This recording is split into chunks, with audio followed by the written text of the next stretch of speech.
Hello students, we are doing our chemistry chapter synthetic fibers and plastics. हमारा chapter चल रहा था जिसमें हम सिंथेटिक फाइबर्स के बारे में ऑलरेडी अपने फर्स्ट सेशन में पढ़ चुके हैं. आज के सेशन में हम पढ़ने वाले हैं व्हाट आर प्लास्टिक्स क्या होते हैं, कैसे प्लास्टिक्स बनाई जाती हैं, क्या उनकी प्रॉपर्टीज़ है, what are the different kind of plastics we use, कैसे ये हमारे लिए इम्पॉर्टेंट है और कैसे ये हमारे लिए eight the same time problem भी कोज करती है. ये सब चीज़ें हम आज लास्ट सेशन में पढ़ने वाले हैं. So let's start with the word plastic. Plastic जो यूज़ किया जाता है वो किसके लिए यूज़ किया जाता है? Plastic is use for the materials that can be moulded और फॉर्म्ड इनटू डिफरेंट शेप्स. कोई भी वो मटेरियल जिसको हम डिफरेंट शेप्स में मोल्ड कर सकते हैं, फॉर्म कर सकते हैं, वो हमारा क्या कहलाएगा? वो हमारा प्लास्टिक कहलाएगा. That means clay must come under the category of plastic. लेकिन नहीं, क्ले को हम प्लास्टिक नहीं बोलते. इसीलिए आज के टाइम पे अगर हम नाउअडेज देखें तो नाउअडेज क्या किया जाता है? प्लास्टिक सिर्फ ह्यूमन मेड मटेरियल्स के लिए यूज़ किया जाता है. Those human made materials that have the capability to mould into different forms, उनको हम क्या कहते हैं? प्लास्टिक कहते हैं. That's why clay is not considered as plastic. तो प्लास्टिक क्या है? इन टुडेज टर्म या टुडेज लाइफ में हम क्या बोल सकते हैं कि that human made materials which can be moulded और formed into different forms are known as plastic. Different kind के प्लास्टिक्स प्रेजेंट होते हैं. जितने भी प्लास्टिक है, जिस तरह से हमारे कल सिंथेटिक फाइबर जब हमने पढ़े थे, तो सिंथेटिक फाइबर्स क्या थे? All the synthetic fibres are completely polymers. Polymers मतलब पॉली का मतलब होता है मैनी एंड मर्स का मतलब क्या है? यूनिट. मतलब जब बहुत सारी छोटी छोटी यूनिट्स कंबाइन होकर एक बड़ी यूनिट का फॉर्मेशन करती है तो क्या कहलाता है? वो पॉलीमर कहलाता है. सारे सिंथेटिक फाइबर्स पॉलीमर्स के बने होते हैं. सेम प्लास्टिक्स भी हमारे किसके बने होते हैं? पॉलीमर्स के बने होते हैं. और स्पेशली इनका जो सोर्स है, जहाँ से ये हमें ऑब्टेन होते हैं, वो सोर्स हमारा क्रूड ऑयल है. क्रूड ऑयल मतलब हमारे अर्थ क्रस्ट से जो डायरेक्टली ऑयल ऑब्टेन किया जाता है, कच्चा तेल हम उसको बोल सकते हैं. Crude oil is the source for plastic. Crude oil से प्लास्टिक को बनाया जाता है. अब अगर हम बात करें प्लास्टिक की टाइप्स की, तो हमारे दो टाइप की प्लास्टिक्स प्रेजेंट है. Plastics are of two type. First one is thermoplastic and second one is thermosetting. Thermosetting and thermoplastic का क्या मतलब है? थर्मोप्लास्टिक का मतलब है वो प्लास्टिक जैसे आप बार बार रिपीट मोड पे, मतलब एक बार आपने कोई भी प्लास्टिक बनाई, उसे आपने फिर मेल्ट किया, मेल्ट करने के बाद दूसरी शेप में डाल दिया, दूसरी शेप में उसको मोल्ड कर दिया. मतलब आप उसको रिपीट करके उसे रीमोल्ड कर सकते हैं. इसका जो रीमोल्ड है वो कैसा है? वो पॉसिबल है. आप बार बार उसकी शेप उसको चेंज कर सकते हैं, जैसे रिक्वायरमेंट उस बेसिस पे उसको चेंज किया जा सकता है. That kind of plastic is known as thermoplastic. An example for this is polythene and PVC. PVC is polyvinyl chloride. Different kind के प्लास्टिक्स हैं, अलग अलग. सबने अपने अपने अटैम्प्ट्स, साइंटिस्ट ने अटैम्प्ट किए, सबने अलग अलग तरीके के प्लास्टिक बनाए. इसमें थर्मोप्लास्टिक कौन से प्लास्टिक है? वो प्लास्टिक जिसको आप रिमोल्ड कर सकते हो, रिगेन कर सकते हो, एक बार हमने यूज़ करके उसे फिर हम रिसाइकिल कर सकते हैं. That plastic is known as thermoplastic. लेकिन हमारी कुछ प्लास्टिक ऐसे भी होती हैं जो कि हमारी कैसी होती है? Which can't be remoulded. मतलब एक बार हमने इसको मोल्ड कर लिया, it is heated at once. मतलब एक बार ही इसको हीट कर सकते हैं, एक बार ही इसको हम हीट करके किसी भी फॉर्म में कन्वर्ट कर सकते हैं. दोबारा से उसको मेल्ट करके रीशेप करने के लिए हम कैपेबल नहीं होंगे. That plastic is known as thermosetting plastic. An example for this bakelite and melamine. Many more examples are there. आपकी बुक में भी एक टेबल दी हुई है जिसमें आपको अलग अलग टाइप के प्लास्टिक्स दिए हुए हैं, जैसे आपको मैं दिखाती हूँ. Here is this one. ये टेबल दी हुई है, इसमें आपको डिफरेंट काइंड की प्लास्टिक्स दी हुई हैं, जिसमें बताया हुआ है कि थर्मोप्लास्टिक है, थर्मोसेटिंग है. Thermoplastic that means it can be reshaped and remoulded. और थर्मोसेटिंग प्लास्टिक जैसे हमारी रेस्ट में bakelite and formica and melamine दी हुई है, ये हमारी थर्मोसेटिंग प्लास्टिक है. देन हमारे इनकी प्रॉपर्टीज़ दी हुई हैं और यूजेस दिए हुए हैं. Please go through this table और अच्छे से इसको एक बार पढ़ लेना.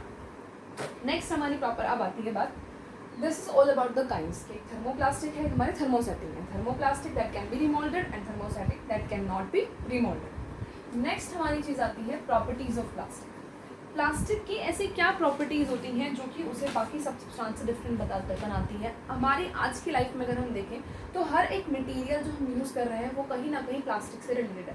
कहीं ना कहीं उसमें कुछ ना कुछ मटेरियल क्या है, प्लास्टिक का प्रेजेंट है। तो क्या प्रॉपर्टीज़ हैं जो कि उसको इतना यूजफुल बनाती है? Properties of plastic. एक तो सबसे पहली बात ये इनएक्सपेंसिव है।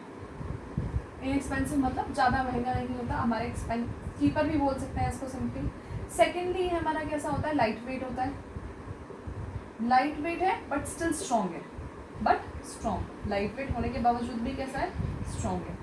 Plastic can be transparent eight the same time colourful भी हो सकती है, मतलब कुछ प्लास्टिक ट्रांसपेरेंट होती है, कुछ हमारी कलरफुल होती हैं, कुछ सॉफ्ट होती हैं, कुछ रफ होती हैं। मतलब हम बोल सकते हैं there is a wide range of properties, हमें वाइड रेंज देखने को मिल सकती है। अगर ट्रांसपेरेंट मिल रही है तो हमें प्लास्टिक कलर्ड भी मिल सकती है, अगर सॉफ्ट मिल रही है तो हमें प्लास्टिक रफ भी मिल सकती है, टफ है तो हमें थिक भी मिल सकती है, मतलब अलग अलग टाइप की। जैसे अगर थिक है तो थिन भी है, थिक और थिन दोनों टाइप की प्लास्टिक मिलती हैं। तो एक तो इसकी ये प्रॉपर्टीज़ हो गई। Secondly plastic are the bad conductors of heat. These are the bad conductors of heat. Heat का बैड कंडक्टर्स होते हैं, एट द सेम टाइम ये इलेक्ट्रिसिटी के भी बैड कंडक्टर्स होते हैं। बैड कंडक्टर कहने का मतलब क्या है कि that they do not allow the heat and light electricity to pass through them. इसीलिए जो हैंडल्स होते हैं हमारे यूटेंसिल्स के, उन्हें प्लास्टिक से बनाया जाता है, क्योंकि वो हीट को अलाउ ही नहीं करेंगे तो वो गर्म भी नहीं होते हैं। ऐसे ही इलेक्ट्रिसिटी जितने भी केबल्स होते हैं हमारे या फिर वायर्स होते हैं, उन सबको प्लास्टिक कॉटिंग से कवर किया जाता है। क्यों किया जाता है? क्योंकि वो इलेक्ट्रिसिटी कंडक्ट नहीं कर सकते, कोई शॉक नहीं देंगे। That's why plastic is used in both the purposes. इसके अलावा प्लास्टिक जो है वो एयर और वाटर से रिएक्ट नहीं करती, do not react with air and water. Air water से रिएक्ट नहीं करती, इसका मतलब हम इनको केमिकल स्टोर करने के लिए यूज़ कर सकते हैं। Even they do not corrode, ये कोरोड भी नहीं होती, इनमें कोरोजन भी नहीं लगता। जैसे कि हमने मेटल नॉन मेटल में पढ़ा था कि मेटल्स में कोरोजन उतर जाता है, प्लास्टिक्स में कोई भी कोरोजन नहीं होता। That's why chemicals are kept in such containers, मतलब प्लास्टिक के कंटेनर्स में केमिकल को रखा जा सकता है। This is all about the properties of plastic. Plastic की प्रॉपर्टीज़ क्या क्या है? अब प्लास्टिक की प्रॉपर्टी इतनी ज़्यादा है तो इनके यूजेस भी बहुत ज़्यादा हैं। हम अपने एवरीडे लाइफ में इतने सारे मटेरियल्स हैं जो कि हमारे किसके बने हैं, कम्प्लीटली प्लास्टिक के बने हैं। But the main thing is plastic is a problem. Plastic हमारी क्या है, प्रॉब्लम है। प्रॉब्लम कैसे है? It is a non biodegradable substance. Non biodegradable substance होता है वो सब्सटेंस जो कि नेचर में डिकम्पोज नहीं हो सकता। The substance that can not decompose in nature, मतलब कोई भी वो सब्सटेंस जो नेचर में अपने आप डिकम्पोज नहीं हो रहा है। डिकम्पोज करने का मतलब बैक्टीरिया जो माइक्रो ऑर्गेनिज्म जो है वो उस पर एक्ट नहीं कर पा रहे हैं, उसको डिस्ट्रॉय नहीं कर पा रहे हैं। That substance is known as biodegradable. अब ये नॉन बायोडिग्रेडेबल सब्सटेंस है, तो अगर हम इसको कहीं थ्रो कर देते हैं, सपोज यहाँ पर कोई लैंडफिल पे प्लास्टिक को थ्रो कर दिया, ये नॉन बायोडिग्रेडेबल है, तो धीरे धीरे ख़त्म तो होगा नहीं, ऐसे ही पड़ा रहेगा। ऐसे ही पड़ा रहेगा तो डिफरेंट वाटर ड्रेन्स में, जैसे वाटर जो ड्रेनेज सिस्टम होता है उनमें जा सकता है। किसी एनिमल, कोई भी एनिमल से अगर काऊ ने कोई भी गार्बेज को ईट कर लिया तो उसको क्या कर सकता है, उसकी नेक को वो चॉक कर सकते हैं, तो उसको भी वो किल कर सकते हैं। मतलब अगर ये वेस्ट कहीं भी हम अननेसेसरीली थ्रो कर दें या फिर बिना सोच समझे कहीं भी उसको थ्रो कर दें तो हमारे को बहुत सारे हार्म्स कोज कर सकता है। नॉन बायो इवन अगर हम प्लास्टिक को बर्न करते हैं, प्लास्टिक को अगर बर्न किया जाता है तो प्लास्टिक बर्न करने पे बहुत ज़्यादा पॉइजनस फ्यूम्स क्रिएट करता है। वो जो पॉइजनस फ्यूम्स है वो पॉल्यूशन कॉज करते हैं एंड पॉल्यूशन से डिफरेंट डिजीजेस हो सकते हैं। That's why it is necessary to use less and less plastic. लेकिन फिर भी हमारे, अगर हम इंडिया में देखें तो 60 to 80% प्लास्टिक ऐसा है जो अब के टाइम पर 60 to 80% प्लास्टिक ऐसा है दैट इज़ रिसाइकलिंग, मतलब इन्हें कलेक्ट, इतना वेस्ट प्लास्टिक का कलेक्ट किया जाता है जिसको रिसाइकिल करना पॉसिबल है। होता भी है हमारे इंडिया में, इतना हो रहा है। इवन कुछ एरियाज़ हमारे ऐसे भी हैं जहाँ पर प्लास्टिक के यूज़ को कम्प्लीटली बैन कर दिया गया है, जैसे कि लद्दाख एंड सिक्किम। ये दो एरियाज़ ऐसे हैं जहाँ पर प्लास्टिक को कम्प्लीटली बैन कर दिया गया है। बैन बाकी सिटीज़ में, बाकी स्टेट्स में भी इम्पोज किया जाता है, लेकिन वहाँ पर बस इतना है कि वहाँ सेटिस्फैक्ट्री नहीं है, वहाँ पर लोग फिर भी उसको कॉन्टिन्यूसली यूज़ कर रहे हैं। They are not thinking about their environment. ठीक है, अब हम कैसे इसको क्या कर सकते हैं, क्या सबसे इम्पॉर्टेंट चीज़ कैसे हम बचा सकते हैं अपने एनवायरनमेंट को प्लास्टिक से। 4 Rs एक प्रिंसिपल हम यूज़ करते हैं। 4 Rs सबसे बेसिक मेथड है। 4 Rs का क्या मतलब है? Refuse, reduce, reuse and recycle. ये 4 चीज़ें हैं जिससे हम क्या कर सकते हैं, अपने नेचर को प्लास्टिक से प्रिवेंट कर सकते हैं। रिफ्यूज़ का क्या मतलब है कि जहाँ तक पॉसिबल है प्लास्टिक के यूज़ को रिफ्यूज़ करो। जब भी शॉपिंग्स के लिए जाना हो तो carry your own cloth bags और paper bags, do not carry plastic.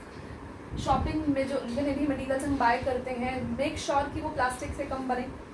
Secondly reduce का मतलब क्या है कि रिड्यूस जहाँ तक पॉसिबल है, जहाँ तक हमें रिड्यूस कर सकते हैं। कुछ चीज़ें ऐसी होती हैं, कुछ पैकेजिंग ऐसी होती है जिन्हें प्लास्टिक से करना पड़ता है, लेकिन कुछ पैकेजिंग ऐसी भी तो पॉसिबल है जो बिना प्लास्टिक के हो सकती है, तो उसके यूज़ को कम से कम करो।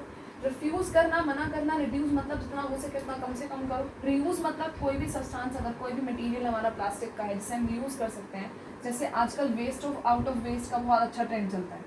वेस्ट आउट ऑफ वेस्ट क्या है कि हम वेस्ट प्रोडक्ट से नई चीज़ बना सकते हैं, नई नई क्रिएटिव चीज़ें कर सकते हैं। जैसे हमारी जो वाटर बॉटल्स होती है तो हम उनको नई नई क्रिएटिव फॉर्म में लगा सकते हैं, प्लांट्स लगा सकते हैं उनमें, तो reuse is the best example. Secondly recycle. Recycle मतलब बहुत सारे मटेरियल्स ऐसे होते हैं जिन्हें, जैसे हमने थर्मोप्लास्टिक के बारे में पढ़ा, थर्मोप्लास्टिक को हम क्या कर सकते हैं, रिमोल्ड कर सकते हैं, रीशेप कर सकते हैं, मतलब उनको रिसाइकिल करना पॉसिबल है, तो ये भी हम यूज़ कर सकते हैं। So these are the 4 R's which can be used to prevent our environment from the harmful hazards of plastic. Plastic के हार्मफुल हजार्ड से हमें प्रिवेंट करने के लिए हम इन 4 R का यूज़ कर सकते हैं, refuse, reduce, reuse, recycle. And we should make sure कि हम इनको फॉलो करें ताकि हमारा एनवायरनमेंट हेल्दी हो। So this is all about the chapter synthetic fibres and plastic. Last session में हमने सिंथेटिक फाइबर्स पढ़े थे, नायलॉन, रेयॉन, पॉलिस्टर, ये सब के बारे में पढ़ा था हमने, एंड एक्रेलिक के भी था हमारा। अब आज के सेशन में हमने प्लास्टिक के बारे में पढ़ा कि प्लास्टिक ऑब्टेन कैसे होती है, क्या क्या उसकी प्रॉपर्टीज़ हैं, कैसे हम 4 R की हेल्प से, 4 R's की हेल्प से अपने एनवायरनमेंट को प्लास्टिक से प्रिवेंट कर सकते हैं। So please go through the book, read the chapter carefully and collect your doubts. As अब तक हमारा जिस तरह से डाउट सेशन चला था उस तरह से इस चैप्टर का भी डाउट सेशन होगा। I will try to clear all your doubts. Thank you.